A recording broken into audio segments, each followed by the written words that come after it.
La razón es porque 24 al 30 contiene la parábola del trigo y la cizaña, y el 36 al 43 contiene la explicación de esa parábola, y en medio hay otras dos parábolas que hoy no vamos a cubrir. Vamos a cubrir el trigo y la cizaña. Entonces el título es la parábola del trigo y la cizaña.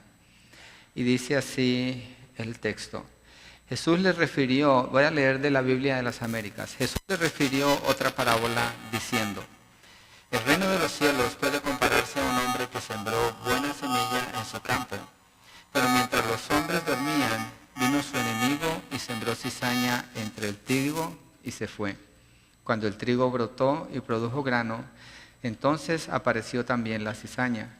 Y los siervos del dueño fueron y le dijeron: Señor, ¿no sembraste buena semilla en tu campo? ¿Cómo pues tienes cizaña? Él les dijo: un enemigo ha hecho esto. Y los siervos le dijeron: ¿quieres pues que vayamos y la recojamos?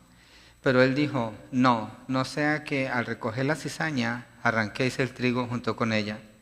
Deja que ambos crezcan juntos hasta la siega, y al tiempo de la siega diré a los segadores: recoged primero la cizaña y atadla en manojos para quemarla, pero el trigo recogedlo en mi granero. Ahora saltamos versos 36 al 43. Entonces dejó a la multitud y entró en la casa, y se le acercaron sus discípulos diciendo: explícanos la parábola de la cizaña del campo. Y respondiendo él dijo: el que siembra la buena semilla es el Hijo del Hombre, y el campo es el mundo, y la buena semilla son los hijos del reino, y la cizaña son los hijos del maligno. Y el enemigo que la sembró es el diablo, y la siega es el fin del mundo, y los segadores son los ángeles. Por tanto, así como la cizaña se recoge y se quema en el fuego, de la misma manera será en el fin del mundo. El Hijo del Hombre enviará a sus ángeles y recogerán de su reino a todos los que son piedra de tropiezo y a los que hacen iniquidad, y los echarán en el horno de fuego, y allí será el llanto y el crujir de dientes. Entonces los justos resplandecerán como el sol en el reino de su Padre. El que tiene oídos, que oiga. Padre, oramos pidiéndote ayuda para comprender lo que tú enseñaste en este texto que escribió Mateo. Abre nuestros ojos, ilumínanos, Señor, y ayúdanos a estar con la mente despejada y un corazón en una actitud de humillación delante de tu verdad. Ayúdame a mí, Señor, a ser fiel a este texto, a estar sometido a la autoridad de tu palabra, Padre. En el nombre de Jesucristo. Amén y amén. Esta parábola solamente la contiene el libro de Mateo. Usualmente hay textos paralelos, pero esta vez solamente está allí. Y en ella el Señor específicamente al comenzar se refiere a que es una comparación con el reino de los cielos, lo que no hizo en la otra que leímos de los terrenos.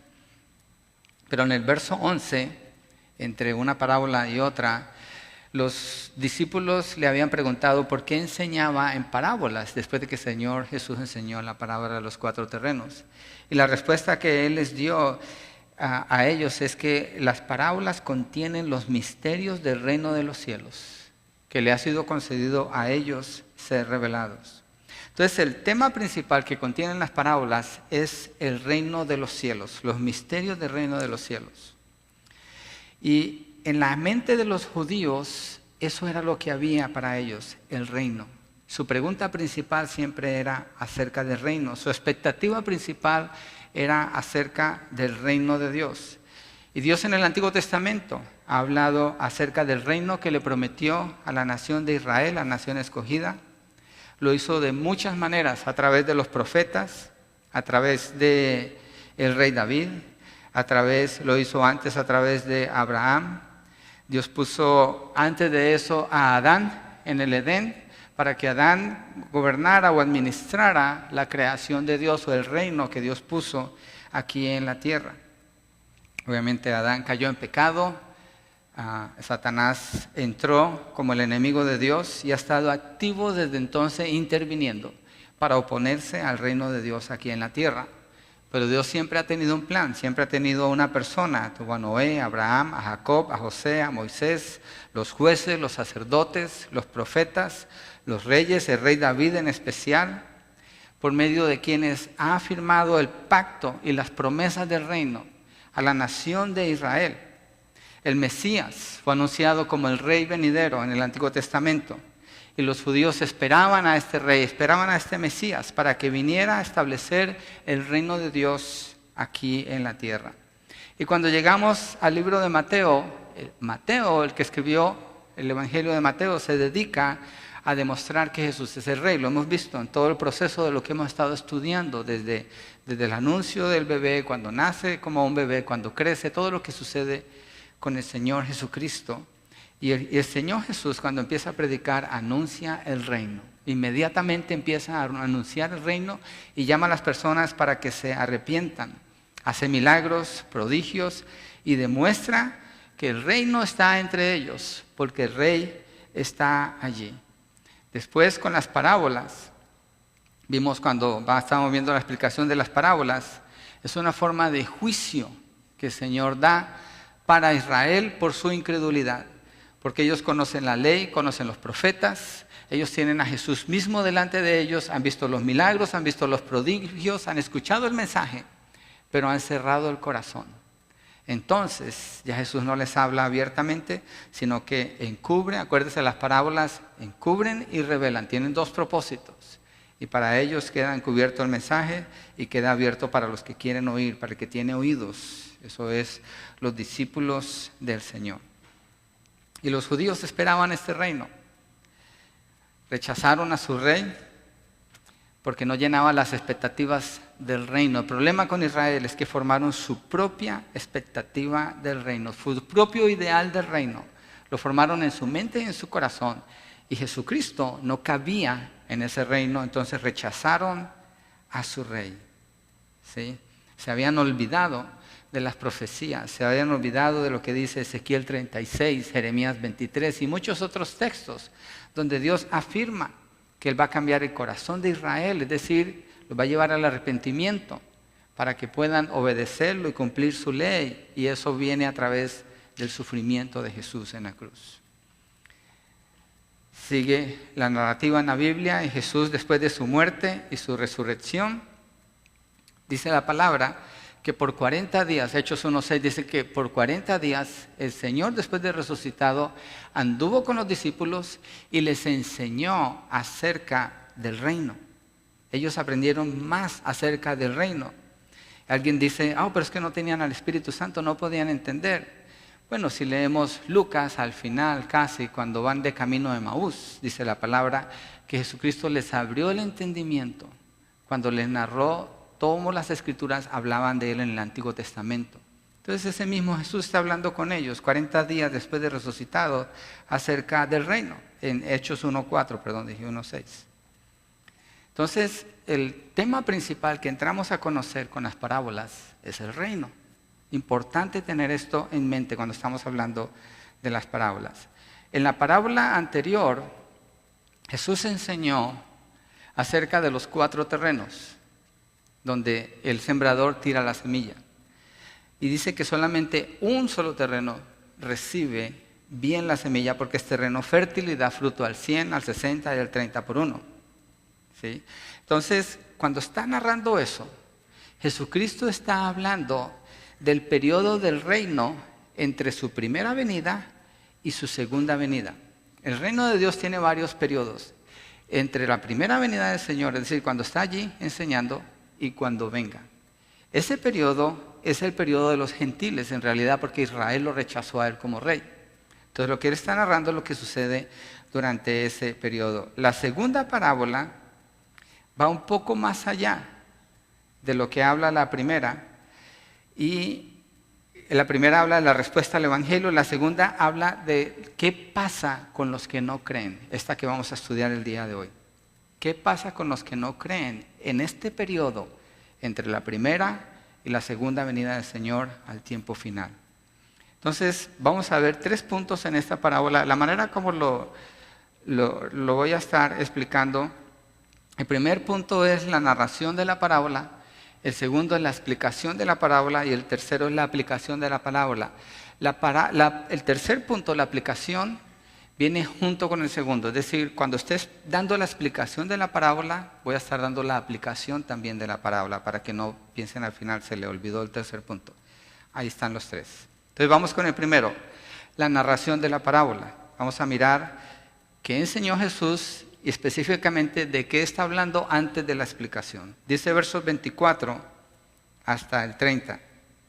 Jesús les refirió otra parábola diciendo, el reino, tengan esto en mente, el reino de los cielos puede compararse a un hombre que sembró buena semilla en su campo, pero mientras los hombres dormían, vino su enemigo y sembró cizaña entre el trigo y se fue.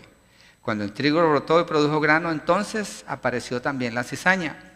Y los siervos del dueño fueron y le dijeron, Señor, ¿no sembraste buena semilla en tu campo? ¿Cómo pues tienes cizaña? Él les dijo, un enemigo ha hecho esto. Y los siervos le dijeron, ¿quieres pues que vayamos y la recojamos? Pero él dijo, no sea que al recoger la cizaña, arranquéis el trigo junto con ella. Dejad que ambos crezcan juntos hasta la siega, y al tiempo de la siega diré a los segadores, recoged primero la cizaña y atadla en manojos para quemarla, pero el trigo recogerlo en mi granero. De nuevo el Señor usa una ilustración que tiene que ver con agricultura aquí. En la parábola anterior, el Señor habló de un solo tipo de semilla y 4 diferentes tipos de terrenos. En esta ilustración está hablando de un solo tipo de terreno. Hay una diferencia, ¿sí? Y 2 tipos de semillas. Hay 2 tipos de semillas en esta ilustración. Hay semilla buena y hay semilla mala. Y el enfoque que el Señor da en esta parábola, en la parábola anterior, el enfoque es el resultado del corazón que cree. Es decir, el producto de la semilla que es el Evangelio. En este caso, la semilla no es el Evangelio. Y en este caso, el terreno tampoco es el corazón del hombre. ¿Sí? En este caso está hablando de qué pasa con la semilla mala, cuando la semilla mala crece. El terreno es el mismo para todos. ¿Sí? Entonces la buena semilla es el trigo, y la buena semilla y el campo se asume que es un buen terreno para sembrar donde hay mucho fruto. Dice el verso 24 que el sembrador es el dueño del campo, un hombre que sembró buena semilla en su campo. En la parábola anterior, el sembrador es el que predica el Evangelio. En este caso, el sembrador es el dueño de ese campo. Esto es importante, ¿sí? Verso 25, pero mientras los hombres dormían, después de que el hombre sembró la buena semilla, mientras los hombres dormían, vino su enemigo y sembró cizaña entre el trigo y se fue.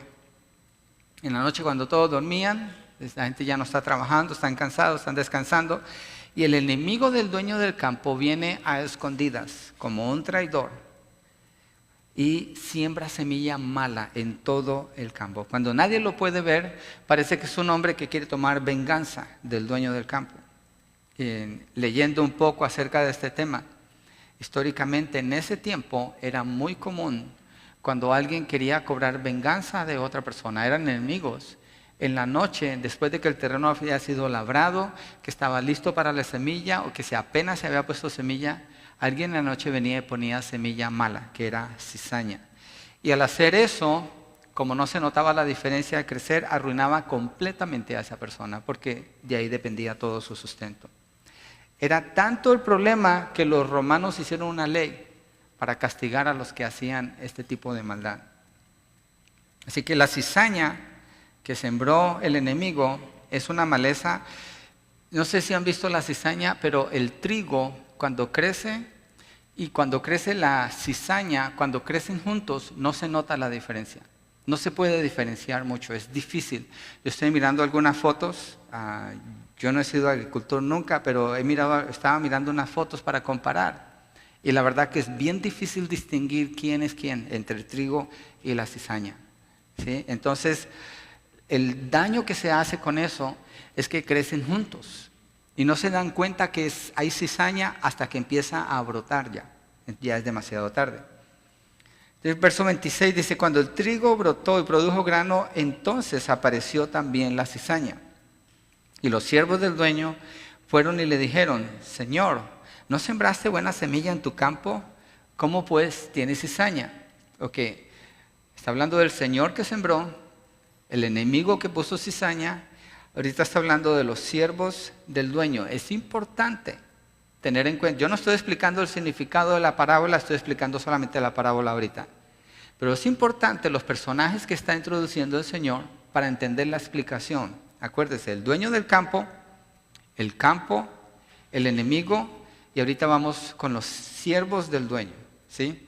Ellos le dicen: ¿qué pasó? ¿No sembraste buena semilla? Y es común que crezca algo de maleza, pero a este nivel es destructivo, está acabando con todo, ¿sí? Es algo intencional lo que se hizo allí, y ellos le están preguntando al Señor. Él les responde en el verso 28, un enemigo ha hecho esto. Entonces, viendo la seriedad del crimen contra su Señor, los siervos quieren actuar. Los siervos del Señor, acuérdese de ellos, ellos quieren hacer algo, ellos quieren venir y solucionar la situación porque está esa cizaña en medio del trigo. Y le dicen, y los siervos le dijeron: ¿quieres pues que vayamos y la recojamos? Ellos quieren ir y arrancar toda esa maleza de un solo. Parece correcta la propuesta para deshacerse de la maleza. Los siervos se presentan como listos y dispuestos para tomar acción y defender a su Señor. Pero el Señor contesta en el verso 29, pero Él dijo: no sea que al recoger la cizaña arranquéis el trigo junto con ella. La manera como crece la cizaña se entrelaza con el trigo. Y si se arranca así como ellos lo están proponiendo, se va a arrancar el trigo junto con la cizaña, aparte de que es muy difícil diferenciar el trigo de la cizaña. Entonces el Señor del campo, el dueño del campo les está diciendo: no, todavía no la recojan porque el resultado va a ser desastroso al final. En realidad no va a quedar nada. Verso 30. Dice: dejad que ambos crezcan juntos hasta la siega. Y al tiempo de la siega diré a los segadores. Ok, aquí hay otros personajes. Estos no son los siervos del Señor. Tenemos al dueño del campo, el enemigo del campo, los siervos del dueño del campo, y ahorita él introduce a otro grupo, los segadores. Este es otro grupo. Al tiempo de la siega diré a los segadores: recoged primero la cizaña y atadla de manojos para quemarla, pero el trigo recogerlo en mi granero. La solución que le está dando: hay que esperar, no hay que correr, arrancar la cizaña junto con el trigo, hay que esperarse. Y cuando venga el tiempo, cuando sea el tiempo de recoger la cosecha, cuando ya esté todo listo, entonces se va a poder diferenciar. Pero resulta que los siervos del dueño del campo no pueden hacer ese trabajo bien hecho, porque la tarea de ellos no es ser segadores. Hay otro grupo especializado, que son los segadores. Todo lo que hacen es segar. Entonces el dueño del campo dice: no, ustedes no lo hagan, no es su parte, espérense. Yo tengo otro grupo que ellos van a venir, ellos van a poder diferenciar claramente qué es cizaña y qué es trigo, y cuando arranquen no van a destruir la cizaña, lo van a poder separar completamente y van a poder atar en manojos la cizaña para quemarla, porque para eso sirve, y el trigo va a ser recogido y puesto en granero, va a ser guardado en los graneros del Señor. ¿Okay? Entonces, esa es la parábola, esos son los personajes que introduce la parábola aquí, ¿sí? Y ahora vamos a la explicación de la parábola. Antes de entrar ahí, un repaso. Está el dueño del terreno, ¿ok? Está el terreno. El dueño del terreno siembra la semilla, que es trigo. El enemigo viene y siembra la cizaña. El terreno es el mismo, es un solo terreno. Los siervos del Señor están junto con Él, le sirven a Él, quieren arrancar la maleza, están listos para hacerlo, pero el Señor les dice: no, dejen que los segadores lo hagan. Entonces otro grupo va a venir a hacer ese trabajo cuando sea el tiempo de la cosecha. Movámonos a la explicación, versos 36 al 43, está la segunda parte. 36 dice: entonces dejó a la multitud y entró en la casa, y se le acercaron sus discípulos diciendo: explícanos la parábola de la cizaña del campo. Los discípulos quieren saber qué es esto de la parábola, ¿Y saben por qué también muestran tanto interés en esta parábola? Porque Jesús dijo otras dos que no las estamos viendo hoy y no le preguntan. Él tampoco da explicación de ellas, pero aquí no le preguntan. Porque esta parábola, el Señor Jesucristo dijo, el reino de los cielos es. ¿Y qué era lo que los discípulos esperaban en la introducción? El reino. Y las parábolas hablan del reino. Ellos quieren saber más del reino. ¿De qué se trata esto? Queremos saber del reino. Entonces en el 37, respondiendo él les dijo, el que siembra la buena semilla es el Hijo del Hombre. El sembrador en este caso es Jesucristo mismo. El que siembra la buena semilla es el Hijo del Hombre. Y el campo es el mundo. Yo pudiera parar allí y decir, ok, ¿quién es quién aquí? Jesucristo es el segador. El campo, ¿qué es? El mundo. Estas son las palabras del Señor Jesucristo. Estas son las palabras de Él, del Señor Jesucristo. Cuando estaba estudiando este tema, mirando diferentes comentaristas, y lo que he escuchado antes acerca de la interpretación de este texto, es asumir que cuando dice el campo es el mundo, decir que el campo es la iglesia, y que en la iglesia está la cizaña y está el trigo. Pero aquí no dice que la iglesia. Aquí no está diciendo que esta es la iglesia. El Señor Jesucristo está diciendo que es el mundo. Es el mundo donde está el trigo y la cizaña. Y cuando estaba estudiando los diferentes comentaristas, decía, tengo que tomar una posición aquí porque no puedo estar en la mitad, o no puedo decir puede ser cualquiera de los dos. Y cuando estuve mirando todas las explicaciones y estuve mirando, mi decisión fue esta, voy a dejar que el texto sea el que hable. Y el texto dice el mundo. Vamos a mirar la explicación y ustedes van a ver que la explicación del mundo, no de la iglesia, es lo que cabe en esta parábola. En realidad eso es lo que cabe aquí. El sembrador es Jesús, el Hijo de Dios. Él se llama a sí mismo como el Hijo del Hombre, usa ese título mucho a sí mismo. Está hablando de su humanidad. El sembrador es el Hijo de Dios, Jesucristo, el que siembra la buena semilla. Es decir,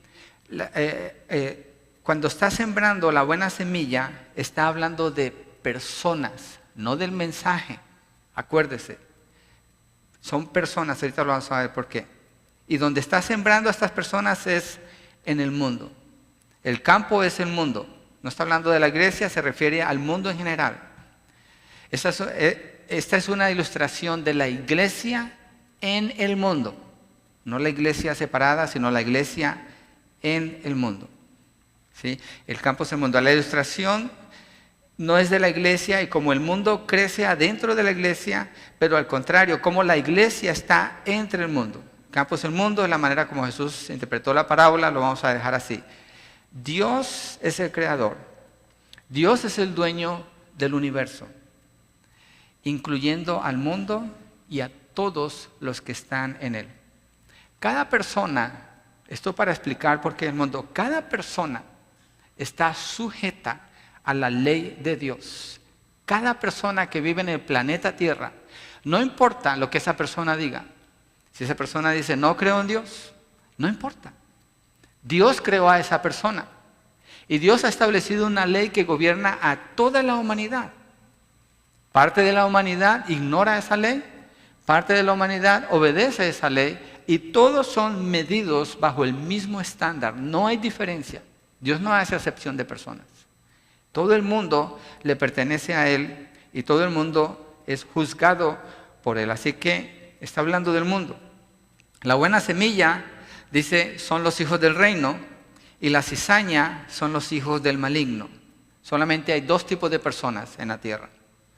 Los hijos del reino y los hijos del maligno. Los hijos de Dios y los hijos del diablo. Muchas personas dicen, pero no somos todos criaturas de Dios, todos hijos de Dios. No. La Biblia específicamente dice que a los que creen en Él les dio la potestad de ser hechos hijos de Dios. Quiere decir que antes no eran hijos de Dios. La Biblia habla claramente de que las personas son adoptadas como hijos de Dios a través del sacrificio de Cristo Jesús en la cruz del Calvario. Quiere decir que antes no lo eran. Yo antes no era un hijo de Dios. Yo era un impío, no creía en Dios, era un ateo, era del mundo, era del maligno. Yo declaraba que era del maligno. No, no entendía eso. Yo declaraba que era enemigo de Dios. No, tampoco lo entendía. Pero vivía, mi vida reflejaba eso. Entonces hay dos tipos de personas en el mundo.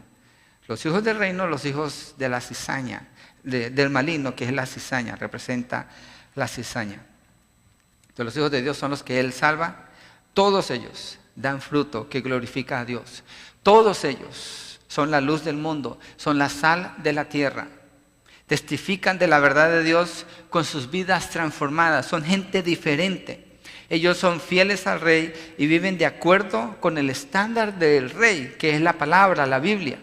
Miren Juan 17, 15 al 20, para afirmar mejor esta interpretación que le estamos dando. Juan 17. Mismas palabras del Señor cuando está orando por sus discípulos, versos 15 al 20, da unas características en esta oración.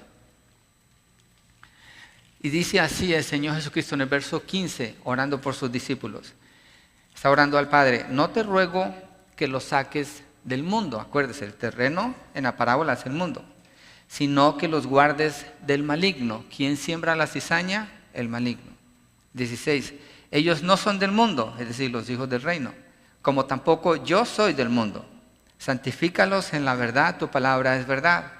Como tú me enviaste al mundo, yo también los he enviado al mundo.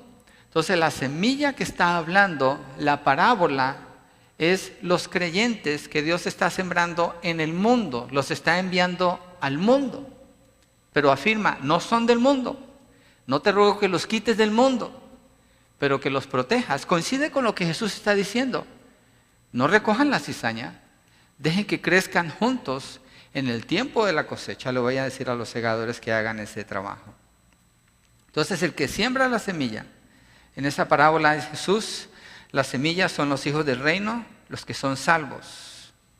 Y esto muestra otra característica en la salvación bien interesante. La semilla no se puede meter en la tierra por sí misma. Alguien la tiene que tomar y la tiene que poner allí, la tiene que sembrar. Está hablando, no me voy a meter tanto allí porque creo que la parábola no se extiende hasta ese punto, pero Dios es soberano en la salvación de cada persona. Cada persona que es salva no es porque tuvo mucha fe, no es porque esa persona empezó mucho a ir a la iglesia y a leer por sí mismo. No. Dios es el que salva a cada persona. Y Jesucristo, el sembrador, es el que siembra a cada uno de los que salva. ¿De dónde los saca? De la cizaña, porque todo el mundo nace como cizaña. Y él nace como cizaña porque el diablo ha hecho esa labor al haber engañado desde Adán, y en Adán todos mueren, para que todo el mundo sea pecador. Entonces Jesucristo es el sembrador. El terreno es el mundo, no la iglesia, es el mundo. ¿Sí? Y Él está sembrando a sus hijos en medio del mundo. La cizaña son los hijos del maligno. La característica de la cizaña, de los hijos del maligno, es su incredulidad. No creen en Dios, ellos viven a su manera. Dice el libro de Efesios capítulo 2 que son hijos de la ira de Dios. Dice que se satisfacen a sí mismos, les importa su propio bienestar, y afirman muchos que son buena gente. Su propio estándar es con el que se juzgan ellos mismos, no consideran la palabra de Dios como el estándar para juzgar sus vidas. Adoran la creación antes que al Creador. A lo bueno lo llaman malo, a lo malo lo llaman bueno, lo vemos hoy en día en general. No dan ningún tipo de fruto de justicia. Son hijos del diablo por naturaleza, pecadores. Yo no estoy diciendo que toda la cizaña son gente malvada que anda buscando cómo hacerle daños a otros. No, hay mucha cizaña que es gente que no anda procurando haciéndole mal a otros, pero para nada procuran honrar a Dios porque no lo conocen. No conocen su palabra, no obedecen su palabra, y todo lo que hacen, su motivación no es honrar a Dios. Por tanto, por buenas que sean sus obras, son obras muertas y vienen a ser hijos del diablo. Muchos son buenas gentes, con una vida aparentemente moral, pero sus corazones están lejos de Dios, pues ni creen ni confían en Él, y ni tampoco pueden, porque el que cambia el corazón es Dios. El hombre no puede cambiar su propio corazón. Verso 39, el enemigo que la sembró es el diablo. El diablo ha enceguecido, dice la palabra, el entendimiento de los hombres, para que no puedan creer, para que no crean en la verdad. Y la ciega es el fin del mundo y los segadores son los ángeles.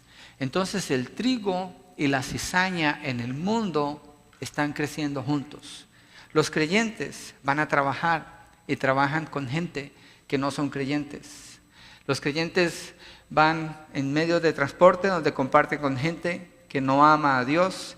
En todos lados los creyentes en el mundo están en medio de la cizaña. La cizaña está alrededor. Y el diablo es el que ha plantado la cizaña, Jesús es el que ha plantado la semilla buena del trigo. Y la siega es el fin del mundo y los segadores son los ángeles. Entonces, ¿quiénes son los siervos del dueño del campo? Los siervos del dueño del campo son los hijos de Dios. Los siervos del dueño del campo están listos para arrancar la cizaña.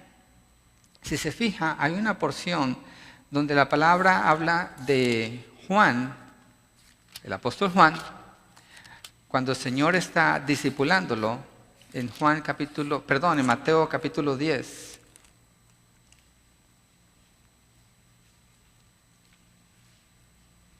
Para mirar su nombre, son Juan y Jacobo, son hermanos, Juan y Jacobo.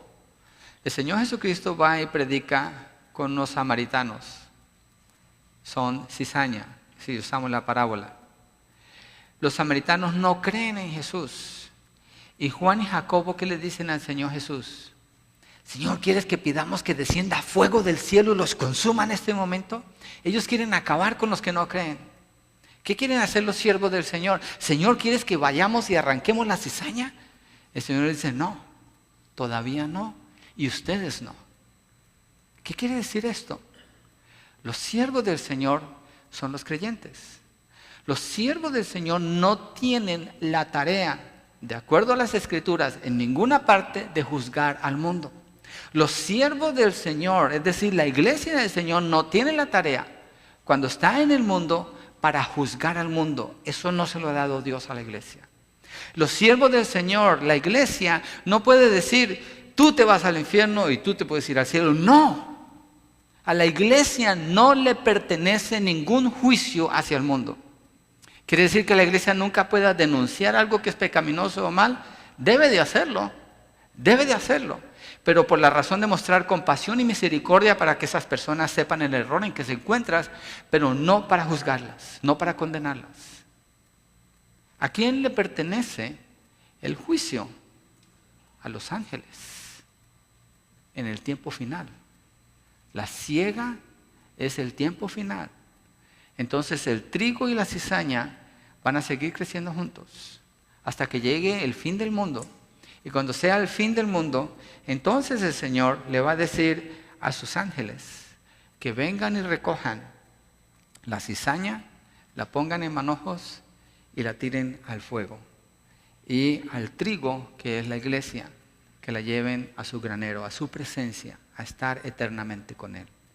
Esa es la explicación que el Señor está dando aquí.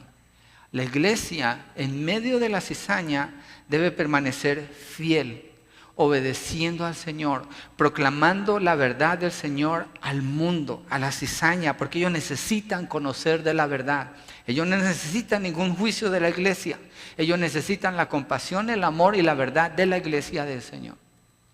Este texto no puede estar hablando de la iglesia, que el mundo se mete a la iglesia y crece junto con la iglesia. No puede estar hablando de eso, porque cuando la palabra Mateo 18 habla de hacer disciplina, y dice que si hay cizaña en medio del trigo y lo lleva al punto de la desobediencia, tiene que ser sacado de allí. Esos son casos extremos que suceden en las iglesias. Las iglesias que obedecen al Señor. Entonces la iglesia no pudiera jamás tomar una posición así, que es una posición de compasión y misericordia y de ayuda para que la persona se arrepienta. Tiene que estar hablando desde el mundo. Entonces, los discípulos necesitan escuchar eso, porque la idea que ellos tienen es la idea de Juan y Jacobo. Es la idea de ir y hacer juicio y limpiar todo. Esa es la idea de los judíos, que Jesucristo venga en su reino, a establecer su reino en la tierra, que le entregue el gobierno de las naciones a Israel y que destruya a todos los que no creen en Él. Pero Jesucristo no vino a eso. La palabra dice que Jesucristo no vino a condenar al mundo. Dice que vino a salvar al mundo.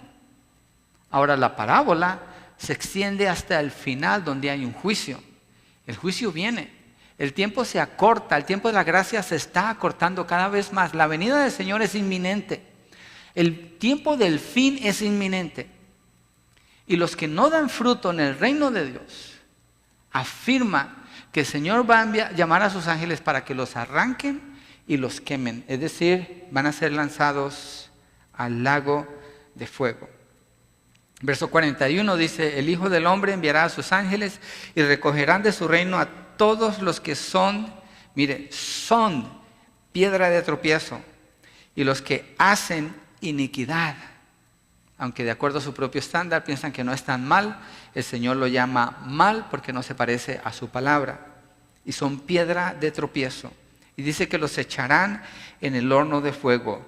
El fin del mundo viene y será exactamente como el Señor Jesucristo lo está describiendo en este texto, así como dice aquí.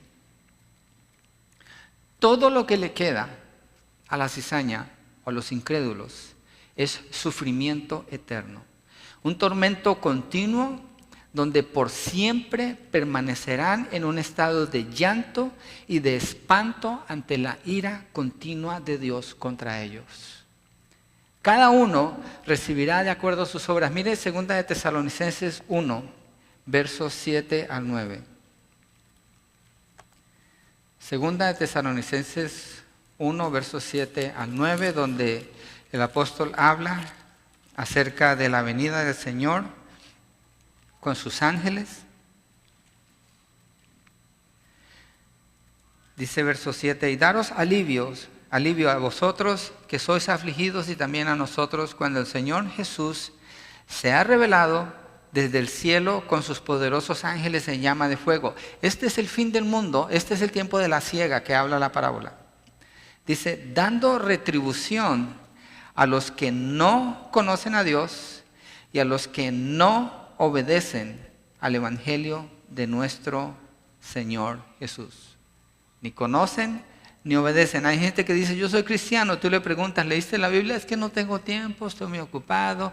Es que las circunstancias de mi vida, y la característica de su vida es esa. Piensan que son cristianos, pero están engañados. Piensan que son creyentes, pero no son.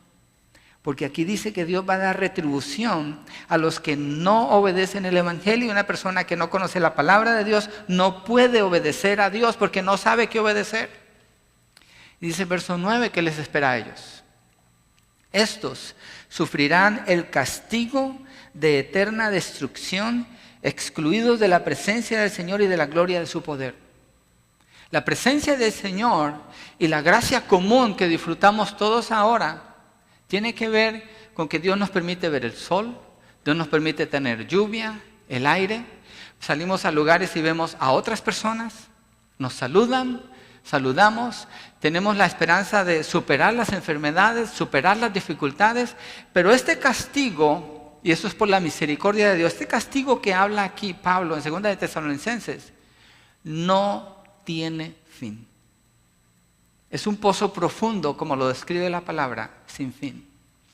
Donde hay oscuridad, donde hay soledad absoluta. Hay gente, yo veía la camiseta de un hombre, estaba en un río una vez, y decía atrás, I'm going to hell, let me go to hell. Decía, voy al infierno, déjame irme al infierno. Y parece que algunos tienen el concepto de que el infierno es un lugar donde van a ir finalmente a hacer todas las fiestas que nunca pudieron hacer aquí. Y nadie les va a pedir cuentas. Pero el problema es este. ¿Quién creó el infierno? Dios es el creador, no fue el diablo. ¿Quién está en el infierno en este momento? No es el diablo no está en el infierno. El diablo está aquí, en los aires, dice la palabra, es el príncipe de la potestad del aire en el mundo. Es el que siembra la cizaña. En el infierno están todos los que han muerto sin Cristo hasta el día de hoy. Están siendo atormentados por Dios. Hay mucha gente que no quiere mencionar esta parte de Dios, pero Jesucristo está afirmando que así es. Oh, Dios es amor, Dios es bueno, Dios te promete, Dios te va a dar. ¿Cómo Dios pudiera condenar a alguien Si Dios no condena a alguien, Dios es un Dios injusto. Si Dios es un Dios injusto y no castiga a alguien que quiebra su ley, yo no puedo confiar en ese Dios. ¿Cómo voy a confiar en un juez injusto? No es juez ni siquiera. Y si no es juez, no hay ley. Si no hay ley, entonces ¿quién es? Él es el creador. Él es el que gobierna toda la humanidad. Y llega un punto al final donde Él va a juzgar a todos los que no creen en Él. Esto es de tener terror en el corazón. Y ojalá usted pierda el sueño. Ojalá, si usted no está en Cristo. Si usted no está en Cristo. Hasta que se arrepienta y venga a los pies del Señor. Es horrible. Dice la palabra en el Salmo número 7 que el Señor Dios está continuamente airado contra los impíos, contra los que no obedecen su evangelio. Dice que ha afilado sus armas y las tiene apuntadas sus saetas contra ese corazón. ¿Y sabe qué? Dios no tiene obligación de sostener con vida a nadie en ningún minuto, en ningún instante. Es por su misericordia. Él lo hace por su misericordia, pero no está obligado a sostener a nadie. ¿Y sabe qué? Dios puede dejar ir una de esas saetas en cualquier instante y pegarle a ese corazón. That's it. That's it. Ahí se acabó todo. En esta vida. Porque comienza el sufrimiento en la eternidad, donde a veces dicen, ay, pobre persona, mira todo lo que sufrió y no se le predicó el evangelio. ¿Cómo Dios la va a mandar al infierno? Déjeme decirle algo, no hay inocentes delante de Dios. No hay ni uno que sea inocente. No hay ni uno solo que haga el bien, dice la palabra. Y una persona que ha sufrido mucho aquí en esta vida, cuando se va al infierno, preferiría regresar a ese sufrimiento y más, si tuviera la oportunidad de reconocer a Jesucristo como su Salvador, que quedarse donde fue lanzado. Porque allá no hay salida. Allá ya no hay regreso. Es horrible. Es tan horrible este lugar de castigo. No hay esperanza.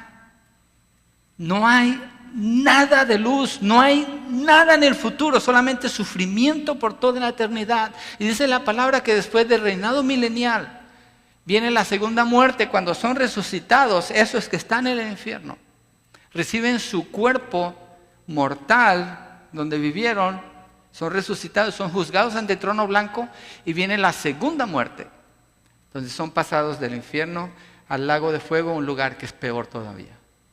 Yo no quiero estar en ese lugar. Yo creo que esta parábola es una parábola para llamar la atención, para despertarse, para decir, hey, ¿qué eres? ¿Eres trigo o eres maleza? ¿Cuál es la característica de tu vida? Sé honesto con Dios.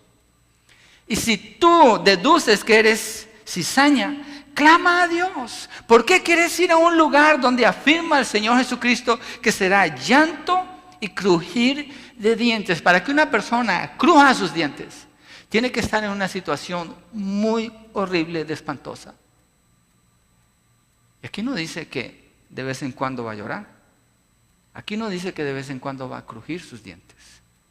Aquí dice que de continuo estará lamentando, llorando, sin consuelo, sin esperanza y sin parar jamás ese sufrimiento, crujir de los dientes. Pensar que el infierno es un lugar bueno es ignorancia. Y la ignorancia es atrevida y ofende a Dios. Muchos mueren confundidos, mal enseñados, sin arrepentirse, pero culpables delante de Dios. Los únicos en toda la tierra que sí conocen esta verdad y que al escuchar mensajes como estos entienden la verdad del infierno son los hijos de Dios, son los únicos.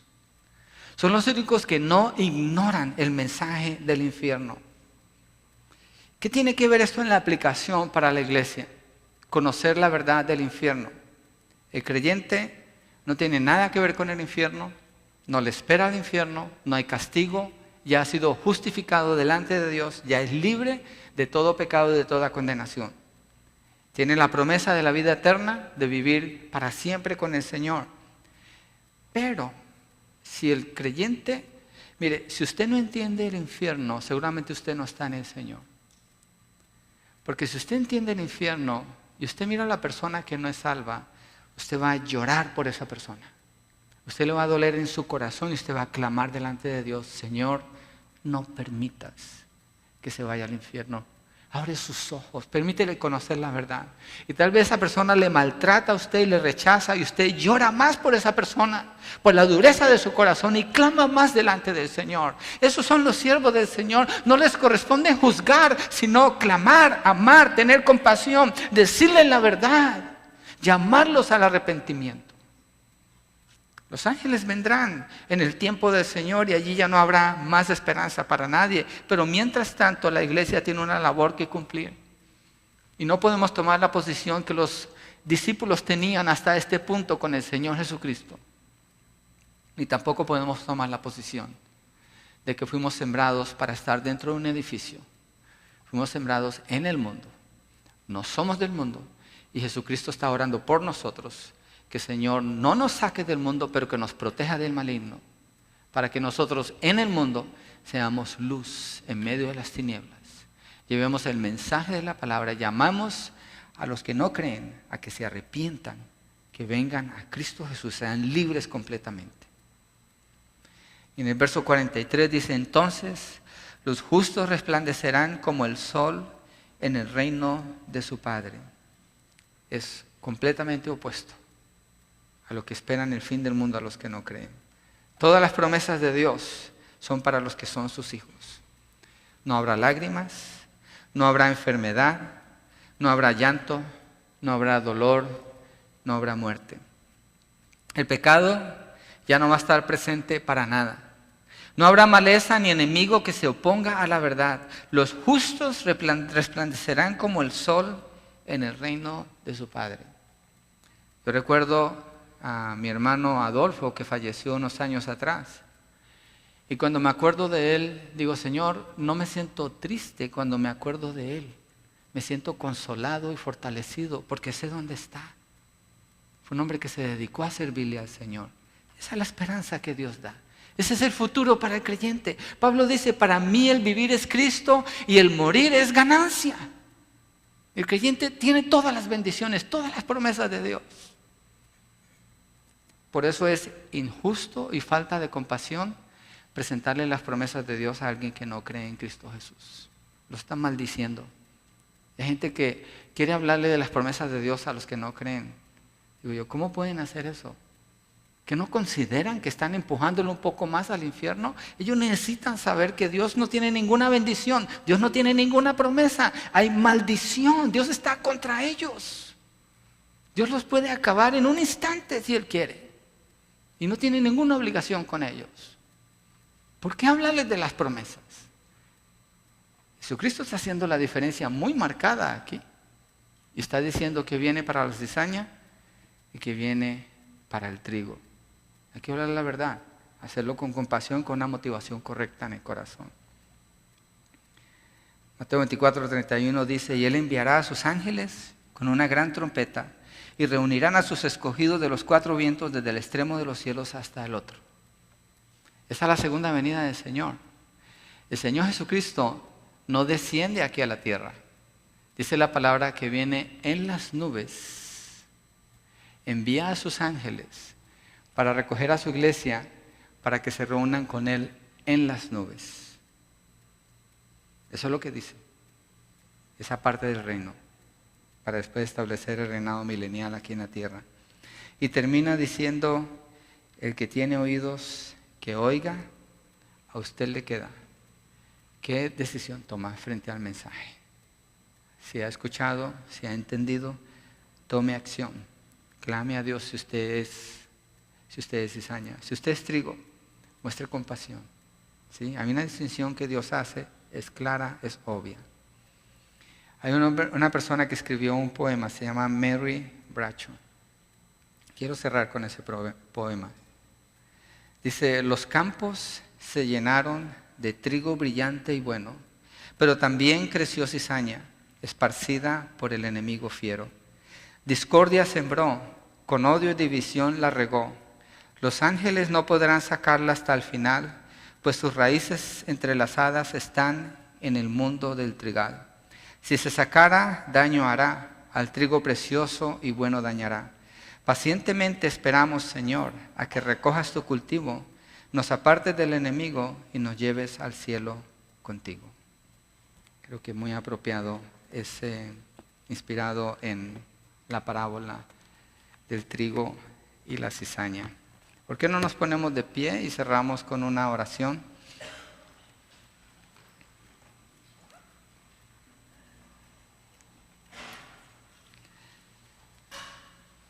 El mensaje del mundo es inspirado por Satanás y engaña a las personas haciéndoles creer que no va a haber condenación, poniendo un montón de ideas y de creencias para cubrir eso, para que no sepan lo que viene en realidad. Pero un mensaje de estos, aunque es duro, es un mensaje de compasión, porque es un mensaje que presenta la verdad y da la oportunidad para un cambio. Padre, oramos dándote gracias por lo que nos permites conocer acerca de esta parábola. Señor, tú eres el sembrador, tú eres el que salva a los que creen en ti. Tú eres el que salva a cada persona que después de escuchar la verdad, su corazón tú lo abres y le das la fe, pueden responder a ti, Señor, en obediencia, declarándote como Señor y Salvador de sus vidas y viviendo vidas de obediencia por el poder de tu Santo Espíritu, vidas transformadas completamente por ti, Señor. Padre, el terreno es el mundo y es allí donde tú permites que tus hijos crezcan, revueltos, creyentes con no creyentes, familiares, amigos, compañeros de trabajo, gente que apreciamos alrededor nuestro, pero no creen todavía en ti, Señor. Y no es nuestra parte, somos solo tus siervos, no es nuestra parte juzgar, ni tratar de arrancar la cizaña o quitarla, ni pedir juicio contra ellos. Nuestra parte es llevar la verdad, compartir el Evangelio y advertirles, suplicarles que vengan a ti, que crean, porque lo que les espera es horrendo si no se arrepienten. Porque tú enviarás a tus ángeles, Señor, y vas a limpiar completamente la cizaña para ser quemada en el infierno, el castigo eterno. Señor, rogamos que nos uses como iglesia para ser efectivos en llevar el mensaje, mostrar compasión al decir la verdad. Y pedimos, Señor, por las personas que no están, que no son de Cristo, saben que no obedecen tu palabra, que no te aman, Señor, que su pasión no eres tú, que no han sido perdonados en sus pecados. Suplicamos por la salvación de cada uno, Señor. Y si tú les estás llamando, que respondan en obediencia, Padre, se postren ante ti clamando por la salvación de sus almas, Padre. Te lo pedimos, Dios mío, en el nombre de Jesucristo. Esperamos tu venida, Señor, y oramos, venga a nosotros tu reino, Señor. Hágase tu voluntad aquí en la tierra, así como en el cielo. En el nombre de Jesucristo. Amén y amén. Dios les bendiga.